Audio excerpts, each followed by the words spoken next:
Hi, my name is Bethany-Anne Murphy. My student number is 12007369, and I will be doing an empirical qualitative literature review critically evaluating the effectiveness of cognitive behavioural therapy in treating general anxiety disorder among nominal variables of age between adolescents and children.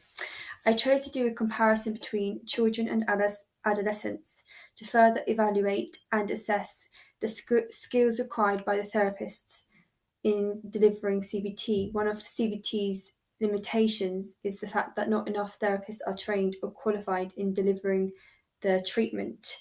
In a case study from Spencer Tao, there were two versions based on age. The first was for children between aged 8 to 12, and the second for children of the ages between 13 to 17, in which the therapist had to be able to accommodate and adapt to the child's developmental differences in cognition, emotion, and behaviour. Through comparing adolescents and children, the results will be even more representative and valid. However, a limitation is the fact that it is not a quantitative review, and so it won't be based on statistics and on facts. It will be based more on individual preferences and so these may be more biased. Furthermore, because children are perceived as being unable to make the correct moral and responsible decisions, it will be down to the parents' perspectives on how they've observed the CBT treatment and if they believe it to be effective on their child or not. The results will be more varied and it will create an interpretivist epistemology, but I will be looking at it from a micro and a macro analysis, so looking at it from an individual perspective and then from a society as a whole and how they both affect each other and how these both then go on to develop general anxiety disorder in the first place. So other treatments I will be looking at will be EMDR, which is eye movement desensitization and reprocessing. This is a form of psychotherapy developed by Francine Shapiro, which emphasises the role of distressing memories to help especially with the treatment of post-traumatic stress disorder, which is also a common symptom of general anxiety disorder. The only downside of EMDR is that it is also known just to help treat one trauma and one symptom, and it's often focusing on repressed negative memories from the past, which can often have physical side effects on the patient.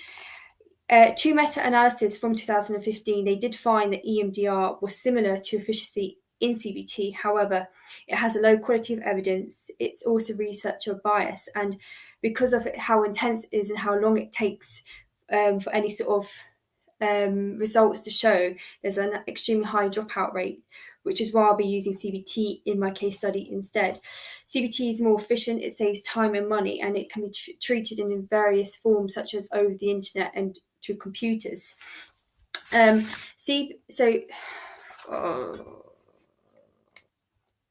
CBT focuses more on daily issues, on current issues, and it tries to help innovate new strategies and techniques in order to deal with these issues, which then can be used in everyday life afterwards. So it tends to be more efficient because it lasts from a period of 10 to 16 weeks, and it's weekly sessions which last for at least 1 hour. It doesn't focus on like past memories or negative memories. It just focuses on ways you can deal with your current situation. General anxiety disorder this is good for treating it. General anxiety disorder is a disorder in which the sufferer feels in a constant state of high anxiety, which is also known as chronic worrying. Freud created the theory of free floating, which is how many people who suffer from GAD describe themselves. The worry is prolonged, and people who are diagnosed with it have often had it for at least a period of 6 months or longer. There are two general causes of GAD, the first being biological and genetical, in which there is believed to be an imbalance of certain neurotransmitters, and these are what help regulate and affect mood and behaviour. The second is environmental, in which the child will learn from their parents by observation and direct interaction as to how to deal with stress themselves, and they go on to copy this later on in their own situations.